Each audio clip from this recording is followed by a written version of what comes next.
Hello students, कैसे हैं आप। आज हम डिस्कस कर रहे हैं फिजिकल केमिस्ट्री का एक बहुत ही important chapter chemical equilibrium. Chemical equilibrium, ionic equilibrium, ये दोनों मिलाकर एक कंप्लीट चैप्टर बनता है इक्विलिब्रियम। उसका एक पार्ट जो थोड़ा सा कंपैरेटिवली इजी पार्ट है वो हम देख रहे हैं केमिकल इक्विलिब्रियम। चैप्टर बहुत बड़ा है, हम इसको आज एक शॉर्ट में देखने वाले हैं। चलिए देखते हैं। सबसे पहले तो इक्विलिब्रियम का मीनिंग क्या होता है। इक्विलिब्रियम का मीनिंग होता है जो चलता रहे लेकिन रुका सा नजर आए। चलता चलता रहे लेकिन रुका हुआ नजर आए, उसी को हम बोल देते हैं इक्विलिब्रियम। ठीक है। अब ये जो इक्विलिब्रियम हमें रिएक्शंस में देखना है, तो रिएक्शंस में हम कैसे देखें, चलिए कुछ पॉइंट्स देखते हैं इसके बारे में, इक्विलिब्रियम के बारे में। सबसे पहले तो रिएक्शन के बारे में देखते हैं, रिएक्शन कितने टाइप की होती हैं। तो यहां पर रिएक्शन को हम दो कैटेगरी में डिवाइड कर रहे हैं, reversible reaction and irreversible reaction. कोई रिएक्शन अगर से एक ही डायरेक्शन में हो रही है, रिएक्टेंट अगर प्रोडक्ट फॉर्मेशन कर रहे हैं, तो वो होगी इरिवर्सिबल, यानी वो वापस रिएक्शन लौट के नहीं आ रही। लेकिन अगर प्रोडक्ट वापस रिएक्टेंट बनाने लग जाए तो वो रिएक्शन बन जाएगी रिवर्सिबल रिएक्शन। रिवर्सिबल रिएक्शन जो होती हैं, इनमें ये जो केसी होता है, केसी यानी इक्विलिब्रियम कांस्टेंट या कहें रेट कांस्टेंट। जो रेट कांस्टेंट का मतलब है फॉरवर्ड बैकवर्ड का रेशियो। अगर ये रेशियो वेरी स्मॉल या वेरी लार्ज नहीं है, ठीक है, ना तो बहुत ज्यादा स्मॉल होगा ना बहुत ज्यादा लार्ज होगा, तो ऐसे केस को हम कहेंगे रिवर्सिबल रिएक्शन। नेक्स्ट, इसमें रिएक्टेंट एंड प्रोडक्ट जो होंगे वो इक्विलिब्रियम में होंगे। अगर रिवर्सिबल रिएक्शन है, फॉरवर्ड बैकवर्ड मतलब इक्विलिब्रियम में रहेंगे। रिएक्टेंट प्रोडक्ट बनाएंगे, प्रोडक्ट रिएक्टेंट बनाएंगे। Next, reactant and product stability comparable यानी कि हम रिएक्टेंट और प्रोडक्ट की स्टेबिलिटी को कंपेयर कर सकते हैं कि रिएक्टेंट मोर स्टेबल है कि प्रोडक्ट।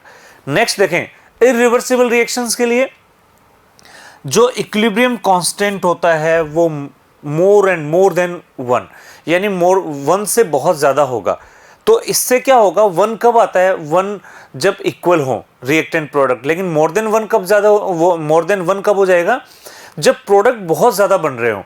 और प्रोडक्ट बहुत ज्यादा कब बनेंगे, जब रिएक्शन एक ही डायरेक्शन में जा रही हो। Product is greater then reactant. यहां पी मतलब प्रोडक्ट, आर यानी रिएक्टेंट। स्टेबिलिटी प्रोडक्ट की बहुत ज्यादा होती है, तभी तो रिएक्टेंट जो होता है वो प्रोडक्ट में कन्वर्ट होते जा रहे हैं। नेक्स्ट देखें, इसके बाद में इक्विलिब्रियम कंडीशन में जो इक्विलिब्रियम रिएक्शन मिक्सचर है, उनकी जो प्रॉपर्टीज हैं वो ऑलमोस्ट सिमिलर हो जाती हैं। यानी ये कहें हम, pressure, volume, temperature, moles, magnetism, colour, density सब कांस्टेंट हो जाती है। ऐसा लगता है कि रिएक्शन ऑलमोस्ट रुक सी गई है। चलिए कुछ और प्रॉपर्टीज देखते हैं इसमें हम। यहां पर कुछ और प्रॉपर्टीज की बात कर रहे हैं हम। अगर हम गैसियस रिएक्शंस की बात करें, तो गैसियस रिएक्शंस के लिए जो इक्विलिब्रियम बनता है, वो इक्विलिब्रियम हम प्रेशर पर भी फाइंड आउट कर सकते हैं या कंसंट्रेशन पर भी फाइंड आउट कर सकते हैं।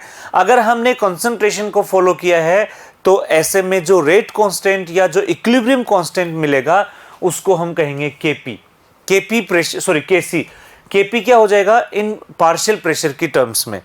अब ये जो दोनों का कंपैरिजन है उसको हम इस तरह से शो कर सकते हैं, KP equals to KC. RT, R है गैस कांस्टेंट, टी है टेम्परेचर, डेल्टा एनजी यानी moles of product minus mole of reactant. अगर हम देखें केपी और केसी से, KP is greater than KC, अगर ये वैल्यू अपने को मिल रही है, इसका मतलब डेल्टा एनजी जो है वो पॉजिटिव है। Moles of product is greater then moles of reactant. अगर Kc is greater then Kp है, तो ऐसे में डेल्टा Ng नेगेटिव होगा। इसका मतलब रिएक्टेंट के मोल्स ज्यादा होंगे। इक्वल हो जाए मतलब डेल्टा Ng जीरो, जितने मोल प्रोडक्ट के उतने ही मोल रिएक्टेंट के। कब, इक्विलिब्रियम पर।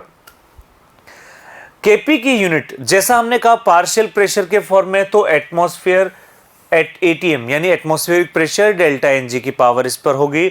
और अगर Kc में देखें तो m है मोलरिटी, और मोलरिटी में डेल्टा Ng की पावर। और Kp को अगर हम आर्हेनियस कांस्टेंट के अकॉर्डिंग देखें, तो Arrhenius reaction for forward direction, for backward direction, delta H note यानी कि यह है enthalpy of reaction, standard enthalpy of reaction upon RT। यहां पर हम देखें केसी एंड केपी जो होते हैं इनकी डिपेंडेंसी केवल टेम्परेचर पर होती है, ये टेम्परेचर पर डिपेंड करते हैं। टेम्परेचर चेंज होगा तो केपी केसी चेंज होंगे, अदरवाइज रिएक्शन के कॉन्सेंट्रेशन से चेंज नहीं होंगे। इसके बाद हम नेक्स्ट देखें एक्टिव मास। एक्टिव मास यानी वो मोलरिटी है जिसको हम रिएक्शंस में कैलकुलेशंस में यूज करते हैं केपी केसी में। जो जिस मोलरिटी की बात यहां पर चल रही है, ये जो मोलरिटी ये एक्टिव मास है, और ये active mass pure liquid and solid इनके लिए यूनिट होता है, यानी 1 एक्टिव मास 1, यानी इस पर प्योर लिक्विड या फिर सॉलिड पर ये रिएक्शन डिपेंड नहीं करेगी, सॉरी ये जो केपी केसी है ये डिपेंड नहीं करेंगे। नेक्स्ट हम देखें एक्टिविटी भी 1 होती है इनकी, एक्टिविटी भी इनकी 1, और जैसा हम जानते हैं मोलरिटी जो होती है डेंसिटी अपॉन मॉलिक्यूलर मास, ये भी सेम हो जाती है, ये भी कांस्टेंट रहती है डेंसिटी किनकी, प्योर लिक्विड या सॉलिड की। चलिए नेक्स्ट कुछ और पॉइंट्स देखते हैं इक्विलिब्रियम से रिलेटेड ही। ये कुछ और पॉइंट्स हैं इक्विलिब्रियम से रिलेटेड जिनकी बात हम करें। रिएक्शन क्वोशेंट, रिएक्शन क्वोशेंट, और रिएक्शन क्वोशेंट जो होता है ये हम कहें कि ये बताता है कि प्रोडक्ट रिएक्टेंट कितने अमाउंट में है, ठीक है। ये केसी केपी ही है लेकिन एक पर्टिकुलर टाइम पर, यानी इक्विलिब्रियम आया नहीं है। अगर हम कहें इक्विलिब्रियम से पहले या इक्विलिब्रियम के बाद में जो अकरेंस होती है रिएक्शंस की, वो रिएक्शन क्वोशेंट, और ये रिएक्शन क्वोशेंट जो होता है अगर केसी या केपी से कम है तो ऐसे केस में रिएक्शन फॉरवर्ड डायरेक्शन में जा रही है, यानी अभी भी प्रोडक्ट इतने ज्यादा नहीं बने हैं, रिएक्शन फॉरवर्ड डायरेक्शन में मूव कर रही है। अगर केपी और केसी ये लेस देन क्यूसी हैं, क्यूसी यानी कि रिएक्शन कांस्टेंट, तो रिएक्शन बैकवर्ड डायरेक्शन में जा रही है, और अगर सेम है तो इसका मतलब इक्विलिब्रियम आ चुका है। और जैसे केपी केसी हम फाइंड आउट करते हैं वो किसी पर्टिकुलर पार्शियल प्रेशर या पर्टिकुलर कंसंट्रेशन पर, वैसे ही क्यूपी और क्यूसी का भी वही फॉर्मूला जो केसी केपी का था। चलिए नेक्स्ट पॉइंट पर आते हैं, नेक्स्ट स्लाइड पर आते हैं हम, और नेक्स्ट स्लाइड में हम देख रहे हैं यहां पर कि केपी और केसी अगर 1 से बहुत ज्यादा है, यानी कि केपी केसी की वैल्यू मोर देन 1 है, इरिवर्सिबल रिएक्शन जैसी रिएक्शन बन जाती है, या लेस देन 1 है, बहुत ज्यादा मतलब डिफरेंस बहुत ज्यादा है, वेरी स्मॉल या वेरी लार्ज है, तो ऐसे केस में क्या होगा, ऐसे केस में अप्रोक्सीमेशन चलेगा। अप्रोक्सीमेशन क्या होगा, यानी अगर फर्स्ट केस देखें, यानी रिएक्टेंट जो होंगे फर्स्ट केस में केपी केसी 1 से बहुत ज्यादा है, इसका मतलब रिएक्टेंट जो है इक्विलिब्रियम पर ऑलमोस्ट 0 हो जाएंगे। ऐसे ही अगर यहां क्योंकि प्रोडक्ट में कन्वर्ट हो चुके हैं, लेस देन 1 है, इसका मतलब यह है कि रिएक्शन जस्ट स्टार्ट ही हुई है, और ऐसे में जो प्रोडक्ट है वो ऑलमोस्ट 0 हो जाएगा क्योंकि रिएक्टेंट जस्ट रिएक्शन करना स्टार्ट करे हैं। नेक्स्ट इसके बाद में एक वैल्यू है डिग्री ऑफ डिसोसिएशन, जिसको हम अल्फा से भी डिनोट करते हैं, डिग्री ऑफ डिसोसिएशन। और ये जो डिग्री ऑफ डिसोसिएशन है ये डिपेंड करता है, हमने मोल की टर्म्स में ले रखा है, तो यहां अगर मोल्स की टर्म में delta N upon N nought, delta N यानी difference in moles upon initial mole, delta P difference in pressure upon initial pressure, delta M difference in mass upon initial mass, और delta V difference in volume upon mass. और difference का मतलब क्या है, product minus reactant. तो यहां पर ये परसेंटेज डिसोसिएशन जो होता है, ये परसेंट रिएक्टेंट इन कन्वर्ट इनटू प्रोडक्ट, कि कितने रिएक्टेंट प्रोडक्ट में कन्वर्ट हो रहे हैं इनटू 100, तो ये डिसोसिएशन की वैल्यू आ जाएगी। अल्फा जो था वो तो था डिग्री ऑफ डिसोसिएशन, और ये है परसेंटेज डिसोसिएशन। ये वैल्यू लेस देन और इक्वल 1 होगी कब, जब ये रिएक्शन कौन सी हो रही है, इरिवर्सिबल रिएक्शन। इरिवर्सिबल रिएक्शन यानी 1 यानी कि कंप्लीटली कन्वर्जन रिएक्टेंट का प्रोडक्ट में। चलिए कुछ और पॉइंट्स देखते हैं, कुछ और टर्म्स देखते हैं इसके अंदर हम। अब हम बात कर रहे हैं वेपर डेंसिटी से रिलेटेड। एक्स गैस, एक्स का मतलब है यहां पर जो हम मोल फ्रैक्शन की बात करते हैं, mole fractions, P gas upon total P, यानी कि जो गैस है उसका जो प्रेशर है अपॉन टोटल प्रेशर। ऐसे ही V gas upon V T volume, n gas upon nt moles. अगर हम बात करते हैं इन मिक्सचर की, तो वेपर डेंसिटी जो होती है, मास जो होता है वो वेपर डेंसिटी का डबल होता है। Molecular mass is twice of vapour density. तो यहां पर वेपर डेंसिटी के टर्म्स में बता रखा है एक फंक्शन ऑफ मिक्सचर कंपोजिशन, ये एवरेज है, ये मिक्सचर है, ठीक है ना। Mass of average and vapour density of mixture, ये एक तरह से मिक्सचर का एक ये कहें तो कंपोजिशन जो है, मिक्सचर कंपोजिशन उसको रिप्रेजेंट कर रहा है, मिक्स को रिप्रेजेंट कर रहा है। तो ये कुछ टर्म्स है, vapour density initial upon final, mass of initial upon final, final upon initial, ये वैल्यू जो है ये जो हम बात करते हैं एवरेज के लिए है, इनिशियल अपॉन फाइनल।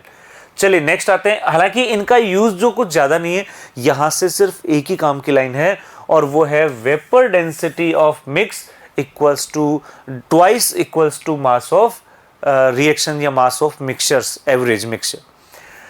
नेक्स्ट आते हैं नेक्स्ट पेज पर कुछ और स्लाइड्स के साथ में। यहां पर हम रिएक्शन में पता कर रहे हैं कि फॉरवर्ड है या बैकवर्ड।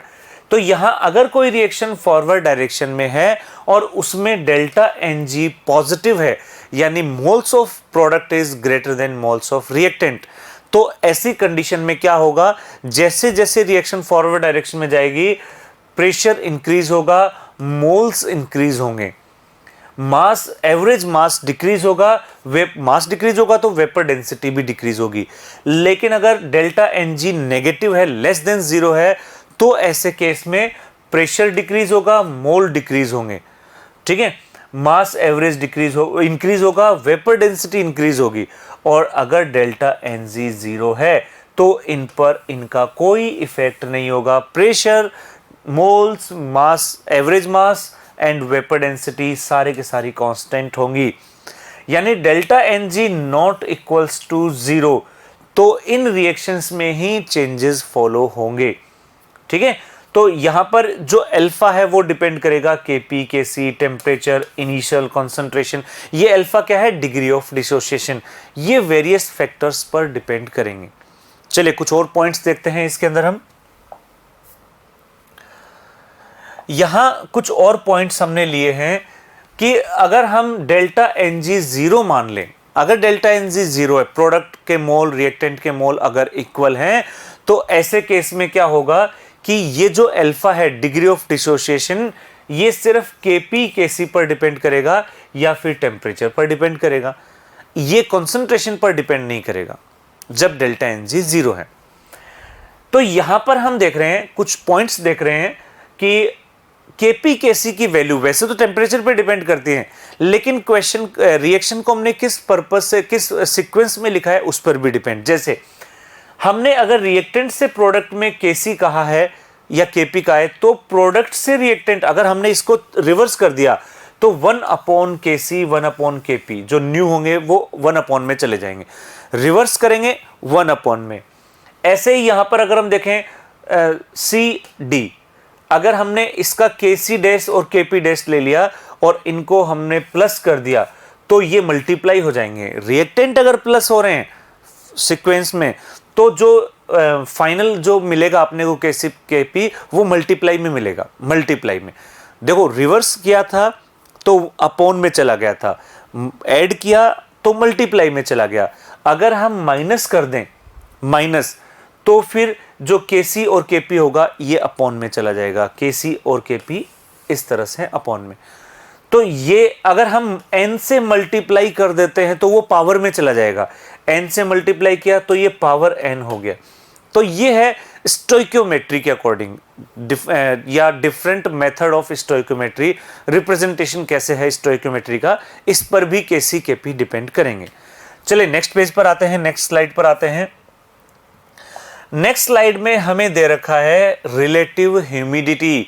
ह्यूमिडिटी बारिश के दिनों में बहुत याद आती है, ह्यूमिडिटी। ह्यूमिडिटी जिसको हम हिंदी में उमस भी बोलते हैं, उमस, ह्यूमिडिटी। रिलेटिव का मतलब partial pressure of water vapour upon aqueous tension into 100। आपने देखा होगा, आप जब वेदर रिपोर्ट देखते हैं तो उसमें ह्यूमिडिटी जब अप्रोक्स 100 होती है, 100 के आसपास होती है, तो हम कहते हैं आज खूब बारिश होने वाली है। अगर वो 50% से कम है तो हम कहेंगे आज बारिश नहीं होगी। वो सैचुरेशन को बताता है वाटर को। कैसे? अगर लेस देन 100 है इसका मतलब कि पार्शियल प्रेशर जो है एक्वस टेंशन से कम है। ऐसे केस को हम कहेंगे अनसैचुरेटेड एयर सैंपल, मतलब उसमें एयर में वाटर नहीं है, बारिश होने के चांस कम है। लेकिन अगर रिलेटिव ग्रेटर देन और इक्वल 100 आ जाए तो ऐसे में कि वो जो सॉल्यूशन है वो सैचुरेटेड सॉल्यूशन है, वाटर सॉल्यूशन, अब बारिश होने के चांस हैं। तो ये जो रिलेटिव ह्यूमिडिटी है ये एक तरह से वेदर रिपोर्ट में, वेदर फोरकास्ट में बहुत यूज होती है। नेक्स्ट, ली चैटले प्रिंसिपल। ली चैटले एक साइंटिस्ट था जिसने इक्विलिब्रियम पर बहुत सारे एक्सपेरिमेंट किए। इसने ये कहा इसके अकॉर्डिंग कि आप इक्विलिब्रियम पे कोई भी चेंज करो तो वो चेंज कुछ इस तरह से होना चाहिए, या वो चेंज कुछ इस तरह से होता है कि हम रिएक्शन इस तरह से आगे फॉरवर्ड या बैकवर्ड करते हैं कि उस चेंज को नलीफाई कर सके। नलीफाई, इसके अकॉर्डिंग देखो सिंपल सी बात है, इसके अकॉर्डिंग ये कहा जाता है अगर आपके ऊपर कोई प्रेशर लगाता है तो प्रेशर को कम करने के लिए आप नीचे हो जाओ, प्रेशर को कम करने के लिए। अगर आपको कोई पकड़ के खींचता है तो प्रेशर को कम करने के लिए आप उसकी तरफ चले जाओ। बस यही है ली चैटले प्रिंसिपल। अगर ये टेम्परेचर इंक्रीज करता है तो उस रिएक्शन को इंक्रीज कर दो जिसमें टेम्परेचर जो इंक्रीज होने के लिए फेवरेबल कंडीशन है। ठीक है, वैसे ही है। तो यहां देखें, अगर रिएक्टेंट इंक्रीज हो रहे हैं, यानी आपने रिएक्टेंट बहुत सारे डाल दिए रिएक्शन में, वो कब नलिफाई होगा इफेक्ट? जब वो प्रोडक्ट ज्यादा बने, यानी कि फॉरवर्ड डायरेक्शन में। लेकिन जो प्रोडक्ट बन रहे थे वही आपने डाल दिए तो रिएक्शन बैकवर्ड डायरेक्शन में आने लग जाएगी, बैकवर्ड डायरेक्शन में। कुछ और देखते हैं इसमें ली चैटले प्रिंसिपल के अकॉर्डिंग। अब इसके अकॉर्डिंग हम बाकी इफेक्ट देखें कि रिएक्टेंट या प्रोडक्ट जो है वो प्योर सॉलिड या प्योर लिक्विड हैं, जिनकी एक्टिविटी 0 थी, जिनका एक्टिव मास 1 था, सॉरी एक्टिविटी 1 या मास, एक्टिव मास 1 था, उन पर इस ली चैटले प्रिंसिपल का इफेक्ट नहीं होगा क्योंकि उसमें हम उसको एक्टिव मास ही 1 मान लिया। लेकिन अगर हम बात करते हैं प्रेशर या वॉल्यूम की और गैसियस रिएक्शंस में, delta Ng is greater then 0, मतलब मोल्स प्रोडक्ट के मोल ज्यादा हैं। ऐसे केस में अगर अपन ने प्रेशर इंक्रीज कर दिया तो रिएक्शन बैकवर्ड डायरेक्शन में, मोल्स ज्यादा थे, हमने प्रेशर इंक्रीज किया तो रिएक्शन वहां जाएगी जहां मोल्स कम होंगे, यानी बैकवर्ड डायरेक्शन में। डेल्टा Ng अगर नेगेटिव, मतलब रिएक्टेंट के अगर मोल ज्यादा हैं, प्रेशर इंक्रीज करेंगे तो रिएक्टेंट की तरफ जा रही है, यानी तो यहां पर सॉरी फॉरवर्ड जाएगी क्योंकि वहां पर कम किस में है, प्रोडक्ट में। जिधर कम होंगे वहीं रिएक्शन आगे चली जाएगी। लेकिन अगर डेल्टा Ng 0 है तो कोई इफेक्ट नहीं, 0 है तो प्रोडक्ट रिएक्टेंट सेम मोल है, कहीं शिफ्ट नहीं होगी। वॉल्यूम अगर इंक्रीज करते हैं, वॉल्यूम और मोल्स एक ही बात है, वॉल्यूम और मोल। जहां वॉल्यूम इंक्रीज वहां मोल इंक्रीज, जहां वॉल्यूम डिक्रीज वहां मोल डिक्रीज, गैसियस रिएक्शन के लिए। तो यहां डेल्टा Ng अगर पॉजिटिव है, इसका मतलब प्रोडक्ट के मोल ज्यादा हैं, तो रिएक्शन इस तरह से जाएगी कि प्रोडक्ट की तरफ मूव करे। अगर हमने वॉल्यूम इंक्रीज किया तो फॉरवर्ड में, और अगर वॉल्यूम डिक्रीज कर दिया तो रिएक्शन बैकवर्ड डायरेक्शन में चली जाएगी, क्योंकि वॉल्यूम अगर हम डिक्रीज कर रहे हैं, मोल्स डिक्रीज हो रहे हैं, रिएक्शन इस तरह से शिफ्ट होगी जहां पर मोल को हम डिक्रीज कर सकें। और अगेन डेल्टा Ng अगर 0 है, यहां भी नो इफेक्ट, कोई इफेक्ट नहीं होगा क्योंकि मोल सेम है। चलिए कुछ और इफेक्ट देखते हैं इसके अंदर हम। यहां पर जो इफेक्ट हैं, यहां हमने इफेक्ट देखे टेम्परेचर का। टेम्परेचर अगर इंक्रीज हो रहा है तो डिपेंड करेगा वो रिएक्शन जो है, वो जो रिएक्शन है वो एक्सोथर्मिक है कि एंडोथर्मिक। अगर रिएक्शन एक्सोथर्मिक है, मतलब डेल्टा H अगर ग्रेटर देन 0 है, यानी कि हीट जो है वो रिलीज हो रही है, तो इसका मतलब ये है कि, और टेम्परेचर इंक्रीज कर दिया हमने, मतलब टेम्परेचर इंक्रीज कर दिया, तो ऐसे में हम चाहेंगे कि रिएक्शन फॉरवर्ड डायरेक्शन में जाए। डेल्टा Ng अगर लेस देन 0 है, लेस देन 0 नेगेटिव है, तो ऐसे में रिएक्शन बैकवर्ड डायरेक्शन में जाएगी। ये तो कब है, जब इंक्रीज हुआ। अगर टेम्परेचर डिक्रीज कर दिया और डेल्टा H जो है वो ग्रेटर देन 0 है, backward direction, delta N less than 0 forward direction. ठीक है दोस्तों, तो एंडोथर्मिक रिएक्शन में अगर हमने टेम्परेचर डिक्रीज किया है तो बैकवर्ड डायरेक्शन में जाएगी, और अगर हमने एक्सोथर्मिक में टेम्परेचर डिक्रीज किया है फॉरवर्ड डायरेक्शन में। इस तरह से ये रिएक्शन हो जाएंगी। ये तो था टेम्परेचर। अगर हम कैटलिस्ट का यूज करते हैं, कैटलिस्ट फॉरवर्ड एंड बैकवर्ड दोनों साइड की रिएक्शंस को इक्वली अफेक्ट करते हैं, मतलब वो इक्विलिब्रियम को अफेक्ट नहीं करेंगे। हाँ, इक्विलिब्रियम थोड़ा फास्ट आ जाएगा, इक्विलिब्रियम जल्दी आ जाएगा क्योंकि रिएक्शन जल्दी जल्दी हो रही है, लेकिन इक्विलिब्रियम कांस्टेंट यानी केसी केपी पर कोई चेंज नहीं होगा, नो इफेक्ट। अगर हम इनर्ट गैस मिक्स करते हैं दोस्तों, इनर्ट गैस का सिर्फ एक ही काम है, वॉल्यूम इंक्रीज करना, सिर्फ एक ही काम, वॉल्यूम इंक्रीज करना। और अगर इनर्ट गैस कांस्टेंट वॉल्यूम पर मिला दी, यानी वॉल्यूम ही सेम कर दिया, अब आप चाहे इनर्ट गैस मिलाओ या ना मिलाओ, उसका इफेक्ट ही नहीं रहा कोई। तो अगर कांस्टेंट वॉल्यूम पर मिला दिया तो कोई इफेक्ट नहीं होगा, लेकिन अगर आपने उसको कांस्टेंट प्रेशर पर मिलाया है तो वॉल्यूम इंक्रीज हो जाएगा, और वॉल्यूम इंक्रीज हो जाएगा तो वही सारे फैक्टर आ जाएंगे जो वॉल्यूम इंक्रीज होने पर लगते हैं। यानी वॉल्यूम इंक्रीज अगर हो गया, डेल्टा एन जी अगर मोर देन 1 है, मतलब प्रोडक्ट के मोल ज्यादा हैं, रिएक्शन प्रोडक्ट की तरफ जाएगी फॉरवर्ड, रिएक्टेंट के मोल ज्यादा हैं, रिएक्शन रिएक्टेंट की तरफ आएगी, यानी बैकवर्ड रिएक्शन। बिल्कुल वैसा ही जैसा हमने थोड़ी देर पहले देखा था। चलिए देखें इसमें। अब यहां पर अगर हम बात करते हैं कुछ और पॉइंट्स की, अब हम आते हैं गिब्स फ्री एनर्जी, जी पर, फ्री एनर्जी पर। अगर जी मिक्स मिनिमम है, या ये कहें कि प्रेशर एंड टेम्परेचर अगर कांस्टेंट है, तो ऐसे में जो डेल्टा जी है, ये इसके बारे में बता रखा है, लेकिन अपने काम का है ये। डेल्टा जी अगर लेस देन 0 है तो ऐसे में वॉल्यूम और जी का जो मल्टीप्लाई होगा वो रिएक्टेंट के लिए ज़्यादा होगा प्रोडक्ट की बजाय। लेकिन अगर यहाँ पर हम देखें कि ऐसा केस जब होगा तो हम कहेंगे कि रिएक्शन जो है अगर फॉरवर्ड डायरेक्शन में शिफ्ट हो रही है इक्विलिब्रियम अटेंड करने के लिए, वो कब होगा, जब यहाँ पर हम देखें डेल्टा जी जो है लेस देन 0।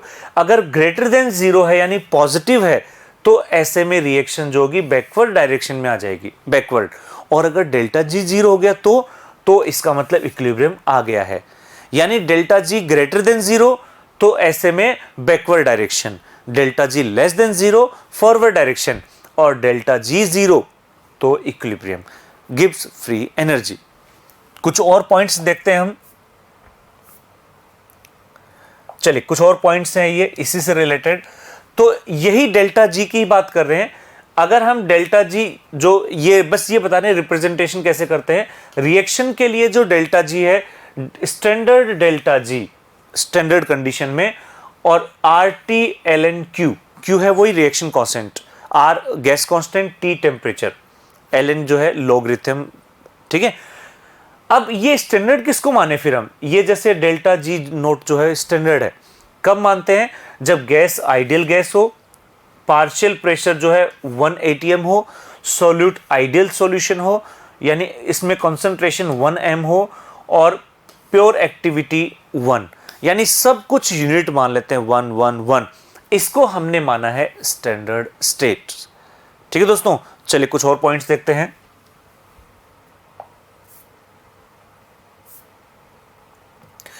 यहां पर जो हमने देखा है कि Q जो है, यानी Q मतलब किसी भी टाइम पर अगर हम इक्विलिब्रियम कांस्टेंट को चेक कर रहे हैं, एनी टाइम इक्विलिब्रियम नहीं आया उससे पहले, Q रिएक्शन कांस्टेंट, इसकी जो एक्टिविटी है स्पीसीज, जैसे पार्शियल प्रेशर, एटमॉस्फेयर में गैस के लिए मोलरिटी, सॉल्यूट, सब के सब यूनिटी हो जाते हैं, जैसा हमने कहा था सब के सब 1 हो जाएंगे। इक्विलिब्रियम पर डेल्टा जी 0 होता है, और जो रिएक्शन कांस्टेंट होता है वो के इक्विलिब्रियम कांस्टेंट के इक्वल हो जाता है डेल्टा जी। और एक और फॉर्मूला है इक्विलिब्रियम के लिए, delta G not equals to minus R T L N K equilibrium. अगर के इक्विलिब्रियम पर डेल्टा जी नॉट आपको पता करना है, डेल्टा जी 0 है वो तो रिएक्शन के लिए है, लेकिन यहाँ स्टैंडर्ड डेल्टा जी जो है वो इस तरह से देखें। और के इक्विलिब्रियम का फॉर्मूला बिल्कुल वैसा ही जैसा आर्हेनियस कांस्टेंट, आर्हेनियस इक्वेशन हमने देख रखी है, बिल्कुल वैसा ही है। और गैसियस होमोजीनियस रिएक्शन, गैसियस के लिए फॉर्मूला आ जाएगा केपी, और गैसियस रिएक्शन के लिए अगर सॉल्यूशन फेज में है तो यहाँ आ जाएगा Kc, सॉल्यूशन फेज में Kc, और अगर होमोजीनियस गैसियस रिएक्शन है Kp। ठीक है। इसके अलावा अगर हम देखें, ये तो गया गिब्स एनर्जी के बारे में। इसके बाद हम देख रहे हैं कि एंडोथर्मिक और एक्सोथर्मिक दो तरह की रिएक्शन हमने थोड़ी देर पहले देखी थी। इसमें सबसे पहले boiling point, melting point, sublimation point, सारे के सारे जो होते हैं वो प्रेशर इंक्रीज होने पे इंक्रीज होंगे, ये सब इसमें बता रखा है। एक्सेप्शंस है melting point of H2O। Melting point of H2O जो है वो अपोजिट होता है, ये डिक्रीज होता है जब हम प्रेशर इंक्रीज करते हैं। अगर आपको आइस को मेल्ट कराना है, प्रेशर नहीं डालें उस पर, प्रेशर कम करें। ठीक है ना, प्रेशर कम करें, क्योंकि जो आइस होता है उसका कॉन्सेंट्रेशन, उसके जो वॉल्यूम है वो ज़्यादा होता है लिक्विड के बजाय, तो उसमें चेंज हो जाता है। यहाँ पर कुछ ग्राफ बना रखे हैं इक्विलिब्रियम कांस्टेंट और टेम्परेचर में 1/T में। इक्विलिब्रियम इस जो अभी हमने थोड़ी देर पहले आरएनएस इक्वेशन देखी थी उसके अकॉर्डिंग, ये आरएनएस इक्वेशन के अकॉर्डिंग एक ग्राफ बनाए हैं। बस इसमें यही ध्यान रखना है कि जो लोग है Kp और 1/T एंडोथर्मिक रिएक्शंस के लिए, तो ये स्लोप जो आएगा वो इस तरह से नेगेटिव आएगा, और यही स्लोप पॉजिटिव आएगा कब, जब एक्सोथर्मिक रिएक्शंस। ये ग्राफ है, ग्राफिकल रिप्रेजेंटेशन है जो आरएनएस कांस्टेंट, और ये आरएनएस कांस्टेंट हम डिटेल में वापस देखेंगे चैप्टर केमिकल काइनेटिक्स में। तो दोस्तों ये था इक्विलिब्रियम का फर्स्ट पार्ट, केमिकल इक्विलिब्रियम। उम्मीद करते हैं चैप्टर आपको समझ में आ गया होगा। बहुत इंपॉर्टेंट चैप्टर है, अच्छे से इसकी प्रैक्टिस करें। बहुत ज़्यादा क्वेश्चंस इसमें से आने लग गए हैं इक्विलिब्रियम में से एग्जाम के अंदर। ठीक है दोस्तों, तो क्लास अभी यहीं एंड करते हैं। Thank you students.